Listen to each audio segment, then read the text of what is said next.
Hello everyone, welcome to my YouTube channel gymnastic वाली। दोस्तों, इस वीडियो में हम बात करें एस्टेट स्पेशल सीरीज़ की।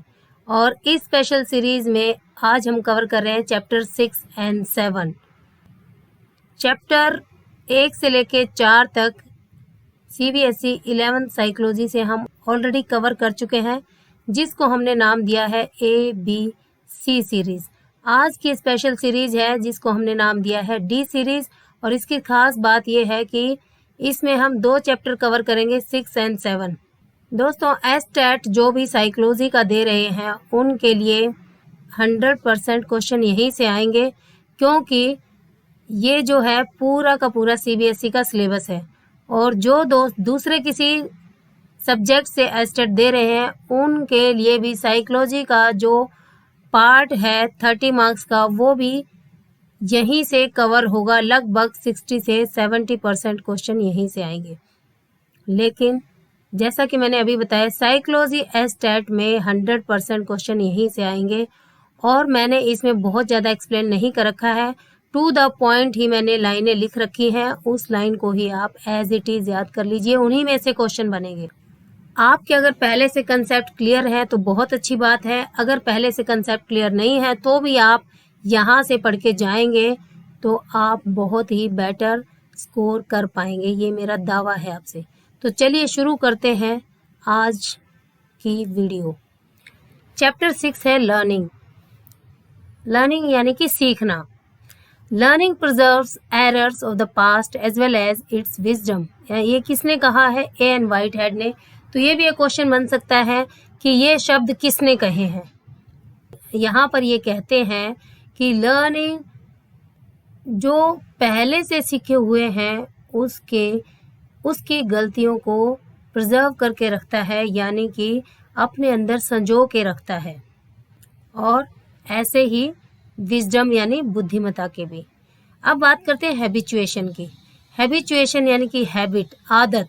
Change due to continuous exposure to stimuli, no due to learning. इसका मतलब है कि जो हमारी आदतें हैं वो किसी स्टिमुलाई के कंटिन्यूस एक्सपोजर यानी बार बार करने से ही बनती हैं। ऐसा नहीं है कि कोई चीज़ एक बार करेंगे तो वो हमारी हैबिट बन जाएगी। बार बार एक्सपीरियंस करने से, बार बार उस चीज़ को रिपीट करने से हमारी वो आदत बन जाती है, ना कि केवल सीखने के कारण, ना कि केवल लर्निंग के कारण। Learning is an inferred process different than performance. Learning एक अलग ही तरह की प्रक्रिया है जो कि परफॉर्मेंस से डिफरेंट होती है। उस सीखी हुई चीज़ को हम किसी के सामने कैसे प्रस्तुत करते हैं वो हमारी परफॉर्मेंस में काउंट होती है। Saliva response is a reflex response to food. और यहाँ पर यह भी मेंशन कर रखा है, सलाइवा यानी कि हमारी जो लार है वो किस चीज़ के लिए रिस्पॉन्स है? हमारे खाने के लिए। यानी कि खाना देखते ही हमारे मुंह में सलाइवा आ जाता है, लार आ जाती है। दोस्तों देखिए, चैप्टर काफ़ी बड़े हैं, लेकिन यहाँ पर मैंने इनका बिल्कुल जिस्ट, निचोड़ यानी कि समरी आप कह लीजिए, वो नोट कर रखी है। और क्वेश्चन जो है इन्हीं में से बनेंगे। अगर कोई एक पहरा है तो उसमें से पूरे पहरे में से क्वेश्चन नहीं बनते, बल्कि उस पहरे की जो इम्पोर्टेंट लाइन है उसी में से क्वेश्चन बनते हैं। और यहाँ पर केवल मैंने इम्पोर्टेंट लाइन, इम्पोर्टेंट पॉइंट्स ही मेंशन कर रखे हैं और वही मैं आपसे डिस्कस कर रही हूँ। नेक्स्ट बात आती है स्किल की।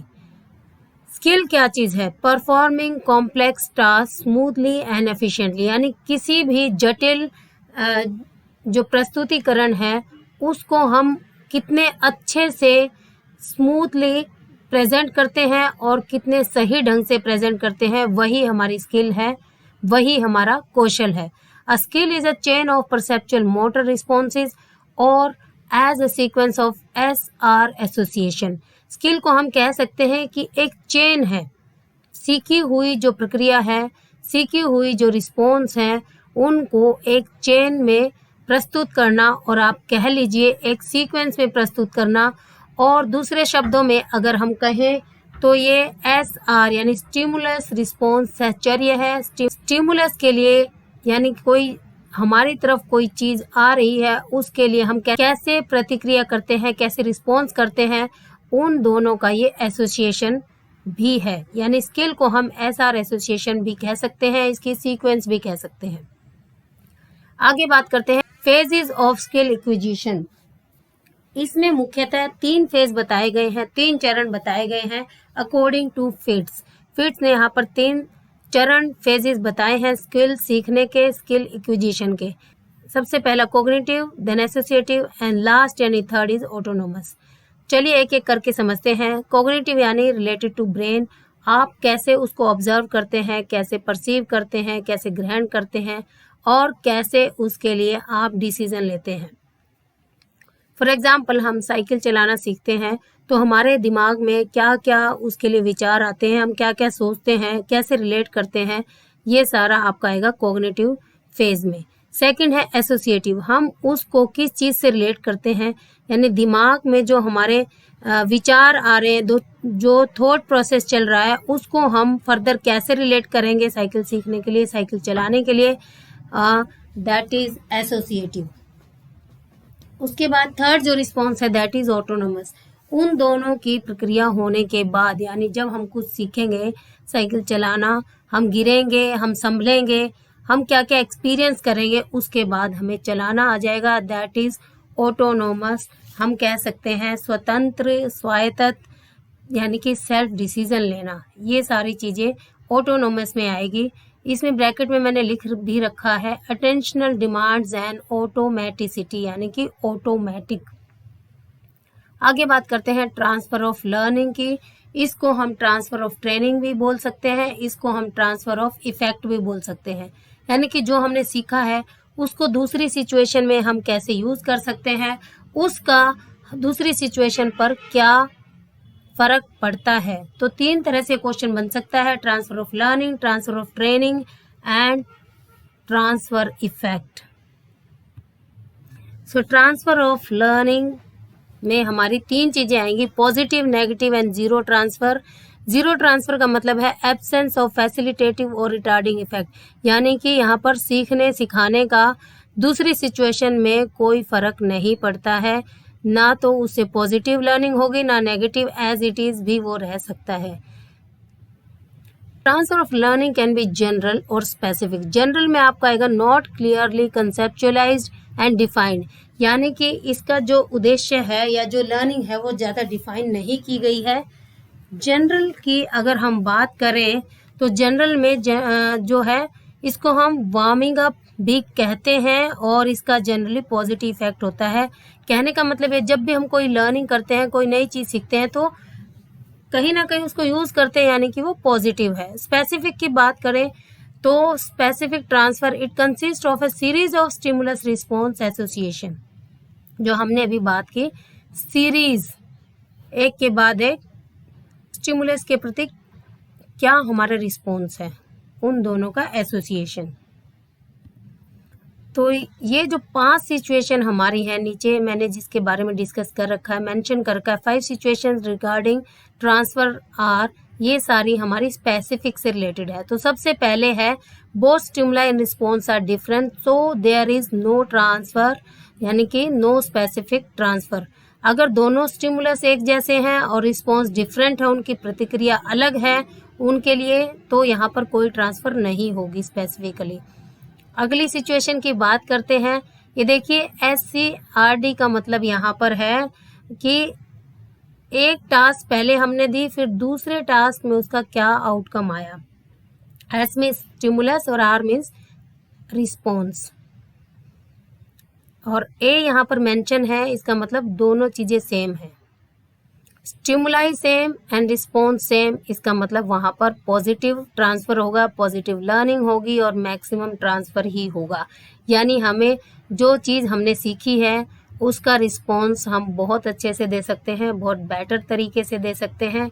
फॉर एग्जांपल अगर हम साइकिल चलाना सीखते हैं और उसके बाद स्कूटी चलाएं तो हमारा जो रिस्पॉन्स होगा पॉजिटिव होगा, यानी कि हम बहुत अच्छे से उसको चला पाएंगे। अगला है हमारी सिचुएशन, अगली हमारी सिचुएशन है stimuli same and response different, तो यहाँ पर भी पॉजिटिव ट्रांसफर होगी। इसमें भी मैं सेम एग्जांपल देना चाहूँगी। अगर हम साइकिल चलाना सीखते हैं और उसके बाद अगर हम बाइक या स्कूटी चलाएं तो वो भी हम अच्छे से कंट्रोल से चला सकें, पूरे कॉन्फिडेंस से चला सकें, तो हम कह सकते हैं कि हमारा पॉजिटिव ट्रांसफ़र है लर्निंग का। नेक्स्ट सिचुएशन है स्टिमुलाई डिफरेंट, यानी कि हमें कोई चीज़ अलग से सीखी बट रिस्पॉन्स हमारा सेम होगा, तो यहाँ पर नई एसोसिएशन बनेगी, यानी हम अपने एक्सपीरियंस से, हम अपनी लर्निंग से उसके लिए अच्छा रिस्पॉन्स करेंगे। नेक्स्ट जो हमारी सिचुएशन है stimuli and response same but association interchange Altered. तो देखिए ये सारे सिचुएशन हैं, आपको ध्यान से पढ़ना है इन लाइनों को। यहाँ पर ये आ सकता है कि दोनों स्टिमुलाई सेम है और रिस्पॉन्स सेम है, तो कैसी ट्रांसफ़र होगी, ऐसे क्वेश्चन बन सकते हैं, तो आप वहाँ पर देंगे पॉजिटिव एंड मैक्सिमम। फिर ये सिचुएशन आपसे पूछ सकते हैं न्यू एसोसिएशन कब बनती है। इसमें हमें वो आंसर ढूंढना है जिसमें होगा stimuli different but response same. आगे बात करते हैं हम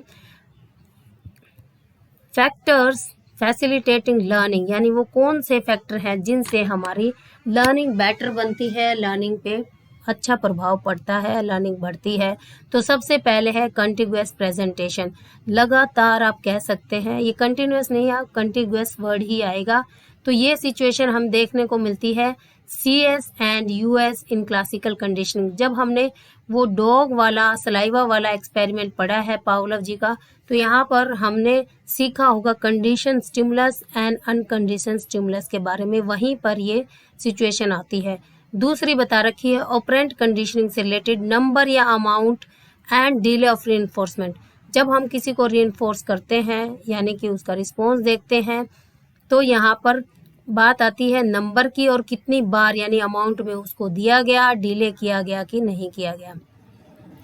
नेक्स्ट सिचुएशन की बात आती है स्टेटस एंड अट्रैक्टिवनेस। ये एग्जांपल हमें देखने को मिलता है ऑब्जर्वेशन लर्निंग में कि कोई चीज़ ऑब्जर्व करके हम क्या सीखते हैं, किसी के लिए अट्रैक्ट होते हैं, नहीं होते हैं। कोई अच्छी चीज़ सीखी है तो अच्छा ही करने की कोशिश करते हैं, बुरी देखते हैं तो बुरी। यहाँ पर बंडूरा वाला एग्जाम्पल या एक्सपेरिमेंट हमने सीखा है। नेक्स्ट आता है nature of rules and perceptual features की, जो कि कंसेप्ट लर्निंग में आता है। आसपास के कंसेप्ट्स और रूल्स क्या हैं उनसे रिलेटेड है ये। नेक्स्ट हम पढ़ेंगे लर्निंग स्टाइल क्या क्या है। A learner's consistent way to responding to and using stimuli in the context of learning. It is derived from perceptual modality or information processing and personality pattern. यहाँ learning styles की बात की जा रही है और आगे पढ़ते हैं डिसलेक्सिया की। इसका मतलब है fail to copy letters and words and fail to recognise verbal material. तो ये क्वेश्चन आ सकता है कि डिसलेक्सिया का क्या मतलब है और किस सिचुएशन में हम कह सकते हैं कि बच्चे को डिसलेक्सिया की प्रॉब्लम है। एप्लीकेशंस ऑफ लर्निंग प्रिंसिपल्स, यहाँ पर 4 एरियाज बताए हैं। सबसे पहले है ऑर्गेनाइजेशंस, दूसरा है ट्रीटमेंट ऑफ माल एडजस्टिव बिहेवियर्स, तीसरा है rearing children, fourth one is school learning. यानी कि लर्निंग के जो सिद्धांत हैं, जो प्रिंसिपल्स हैं, उनको कहाँ कहाँ अप्लाई कर सकते हैं या उनके क्या मेन एरियाज हैं जहाँ पर उन्हें यूज़ किया जा सकता है। तो ये 4 एरियाज यहाँ पर डिस्कस किए गए हैं। आगे बात करते हैं कि अगर किसी को एंजाइटी है, किसी को फियर है, तो उसको कैसे कम करना है। तो बहुत सारी थेरेपीज होती हैं, यहाँ पे जो हमने मेंशन की है उनके बारे में हम डिस्कस करेंगे। सबसे पहले यहाँ पर मेंशन की है इम्प्लोसिव थेरेपी। इसमें देखिए Imagine most feared form of contact with feared object accompanied by verbal descriptions of therapist. इसमें जो थेरेपिस्ट है वो कैसे उसकी एंजाइटी, उसके फियर, उसके डर को कम करेगा। इस थेरेपी का मेन पर्पस है कम करने का, जो मेन तरीका है कम करने का वो है कि सबसे पहले क्लाइंट को आंख बंद करके जिस चीज़ से उसे डर लगता है उसको उसके बारे में इमेजिन करना है, उसके बारे में उसे कल्पना करनी है कि वो उसके सामने है।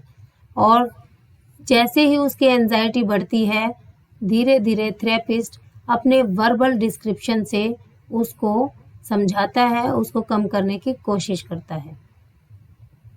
नेक्स्ट तरीका है फ्लडिंग। में आएगा exposure in vivo means actual feared object, effective among all this treatment को सबसे ज़्यादा इफेक्टिव माना गया है फियर के ट्रीटमेंट के लिए।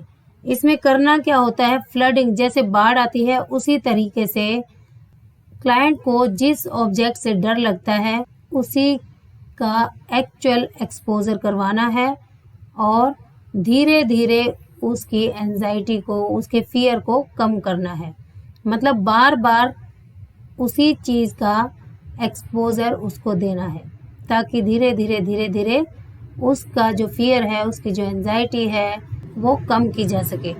नेक्स्ट जो तरीका है वो है सिस्टमैटिक डिसेंसिटाइजेशन। नाम से ही पता चल रहा होगा, यानी कि जिसके बारे में वो सेंसिटिव है, जिसके बारे में उसको फियर लग रहा है, उसी के बारे में उसको डिसेंसिटाइज करना। और कैसे करना, सिस्टमैटिक तरीके से, स्टेप बाय स्टेप। तो ये तरीके बताए हैं।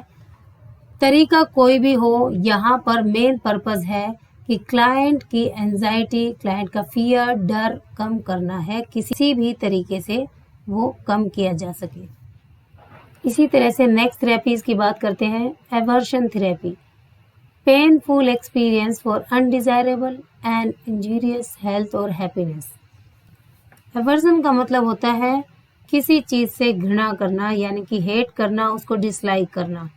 इसमें एक एग्जाम्पल की मैं बात करूँगी, जैसे कि शराबी की अगर हमें शराब छुड़ानी हो तो उसके लिए कुछ ऐसा ट्रीटमेंट दे या कुछ उसकी शराब में, उसके ड्रिंक में कुछ ऐसा डाल दिया जाए जिससे कि जब उसे वो पिए तो पीते ही उसको या तो वॉमिटिंग आ जाए या कुछ अजीब सी फीलिंग उसको लगे और धीरे धीरे वो उस चीज़ को छोड़ने की कोशिश करे। यानी कि उसको एक तरह का फियर डेवलप हो जाए कि जैसे ही मैं नेक्स्ट टाइम अगर शराब पीता हूँ तो मुझे यही फीलिंग, वॉमिटिंग या इस तरह का जो एक्सपीरियंस है वो मुझे होगा और धीरे धीरे वो इसको डिसलाइक करने लगेगा। यही इस थेरेपी का कमाल है। आगे है हमारा assertive learning, shyness and interpersonal interaction. Next is biofeedback, interaction between classical and instrumental conditioning. दोस्तों देखिए, जहाँ पर समझाने वाली बात थी वहाँ पर हमने डिस्कस किया है और कुछ चीज़ें, कुछ पॉइंट ऐसे हैं जो आपको एज इट इज़ याद करने हैं, एज इट इज़ रट लेने हैं। क्योंकि जैसा कि मैंने बताया, मैंने यहाँ पर सारे मेन लाइनें, मेन पॉइंट्स लिखे हैं। चाहे आप उसे समझिए, चाहे आप उसको ऐसे ही रट लीजिए, क्वेश्चंस इन्हीं में से आने ही आने हैं क्योंकि यही सिलेबस है। नेक्स्ट हम बात करते हैं चैप्टर 7 की। इसमें हमारा मेन है ह्यूमन मेमोरी। तो सबसे पहले जो नाम आता है वो है हरमन हेबिंगस। ये जर्मन साइकोलॉजिस्ट थे और इन्होंने ही यहाँ पर जो डिस्कस किया है उसमें से मेन पॉइंट्स मैंने यहाँ निकाले हैं। First systematic exploration of memory इन्होंने दिया था एक कंसेप्ट 1885 में। Memory is constructive and not reproductive. Next है Frederic Bartlett 1932, memory is not passive but active process. आगे बात करते हैं एटकिंसन एंड शिफ्रिन की। इन्होंने भी कुछ स्टेजेस बताई है मेमोरी की और इन्होंने भी कुछ एक्सपेरिमेंट किया था। proposes notion of control processes which function to monitor the flow of information through various memory stores। और इनके एक्सपेरिमेंट के हिसाब से मेमोरी की कुछ स्टेजेस होती हैं, कुछ या हम कैसे उनको स्टोर करते हैं उसके बारे में इन्होंने बताया था बाइफरकेशन करके। नेक्स्ट मेमोरी के लिए जो नाम आता है वो है Craik and Lockhart 1972। Propose the level of processing view, physical structure, cat, mammal, meaning etcetera at different way of processing. ये अलग अलग तरीके हैं, अलग अलग प्रक्रिया है। Alan Collins and Ross Quillian publish landmark research paper, knowledge in long term memory is organised hierarchically and assumes a network structure. Elements of this structure are called nodes यानी कि concepts. Next है cognitive economy. Cognitive उसका meaning हम लोग पहले discuss कर चुके हैं, रिलेटेड टू और brain, decision making, observation, thought process, इसमें सब आते हैं। इकोनॉमी मतलब हाउ एफिशिएंटली, कितने अच्छे ढंग से आप उसको मैनेज कर रहे हैं, यानी कि वहाँ पर कोई भी चीज़ वेस्टेज नहीं हो रही है। That is cognitive economy. मतलब आपके विचार हैं वो कहीं गलत डायरेक्शन में ना जाके उसका प्रॉपर यूज़ आप कर रहे हैं। Maximum and efficient use of capacity of long term memory with minimum redundancy, यानी कि रिपीटेशंस और एरर्स आप कम कर रहे हैं और उसका पूरा अच्छे कामों में अच्छे तरीके से यूज़ करना। ड्यूअल कोडिंग हाइपोथेसिस, इमेजेस जो कि कंक्रीट इमेजेस की हम बात करें यहाँ पर, and knowledge encoded both verbally as well as visually, यानी कि abstract things, proposed by Paivio. जो ड्यूअल कोडिंग हाइपोथेसिस का कंसेप्ट है वो दिया है पियावियो ने। ये भी एक क्वेश्चन बन सकता है। नेक्स्ट आता है निमोनिक्स। दोस्तों यहाँ पर एम साइलेंट होता है। निमोनिक्स की अगर बात करें, to imposing certain order on the material you want to remember. देखिए ऐसे शायद समझ में ना आए, निमोनिक्स यानी कि किसी चीज़ को हम किसी दूसरी चीज़ से जोड़ के याद करें या उसका कोई लय बना के याद करें, उसकी कोई चेन बना के याद करें, दैट इज़ कॉल्ड निमोनिक्स। ये कंसेप्ट जो आगे हम डिस्कस करने जा रहे हैं बहुत ही इंपॉर्टेंट है साइकोलॉजी में। प्रोएक्टिव, इसका मतलब है फॉरवर्ड मूविंग, यानी कि आगे बढ़ना। Learning learned earlier interferes with recall of subsequent learning, यानी कि लर्नड अर्लियर, पहले याद किया हुआ, अगर बाद में कोई चीज़ हम याद करते हैं उसमें इंटरफेयर करे, उसमें रुकावट करे, तो इसको हम कहेंगे प्रोएक्टिव। प्रोएक्टिव इंटरफेरेंस का कंसेप्ट हम जान लेते हैं। पास्ट और प्री लर्निंग, यानी पहले लर्न की हुई चीज़ interferes in recall of later learning, बाद की कोई चीज़ याद की हुई में कोई इंटरफेयर करता है। फॉर एग्जांपल हम पहले हिंदी सीखते हैं और अगर बाद में दूसरी लैंग्वेज संस्कृत सीखते हैं, तो संस्कृत में अगर हिंदी की वजह से कोई रुकावट आती है तो हम उसको कहेंगे प्रोएक्टिव इंटरफेरेंस। नेक्स्ट ऐसा ही मिलता जुलता कॉन्सेप्ट है, दैट इज रिट्रोएक्टिव। री मीन्स, एक्चुअली री मीन्स दोबारा होता है, कोई चीज़ रिपीट करना होता है। यहाँ पर है बैकवर्ड मूविंग, यानी कि पीछे की तरफ जाना।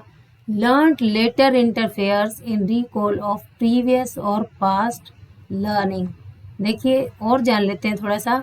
रिट्रोएक्टिव इंटरफेरेंस की अगर हम बात करें, इसका मतलब है the later learning interferes with recall of past learning.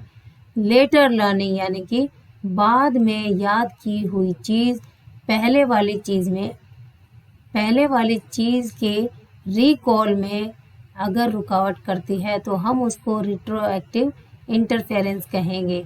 जो मैंने अभी एग्जांपल दिया था हिंदी और संस्कृत का, पहले हमने हिंदी याद की, बाद में संस्कृत। यहाँ पर हम बाद के बारे में ही बात कर रहे हैं। लेटर लर्निंग, हमने लेटर लर्निंग कौन सी की है? संस्कृत अगर हमारे हिंदी की लर्निंग में या हिंदी को रिमेंबर करने में, रिकॉल करने में प्रॉब्लम क्रिएट करती है, that is later learning interference. तो दोस्तों इस वीडियो में इतना ही। नेक्स्ट वीडियो में फिर हाजिर होंगे चैप्टर 8 के साथ, दैट इज़ सीरीज ई। तो आज इतना ही। यूं ही हमारे साथ बने रहिए और सुनते समझते रहिए। Bye bye.